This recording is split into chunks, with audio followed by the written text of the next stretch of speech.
Guys, তোমরা দেখতে পাচ্ছ আমি এখন আমার বাবার জমিতে আছি। একটা মহান ব্যক্তি তার 4 বছরের নার্সিং পড়ে সে এখন জমিতে এসছে জল দিতে, তাও কিনা সেই মাথায় ক্যাপ পরে। তারা তোমাদেরকে দেখায়।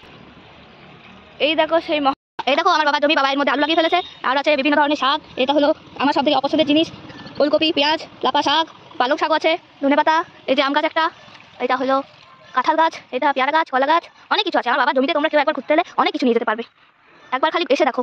আর এই যে সেই মহান ব্যক্তি এখনও তার কাজ শেষ করতে পারেননি। হ্যালো ম্যাম, আপনি কিছু বলবেন? ম্যাম আপনি কি কিছু বলবেন? আপনার কাছে কি কোনো বক্তব্য আমরা পেতে পারি? না, কোনো বক্তব্য নেই। বাবা তোমার কেমন লাগছে? তোমার দুটো মেয়ে একসঙ্গে কাজ করছে?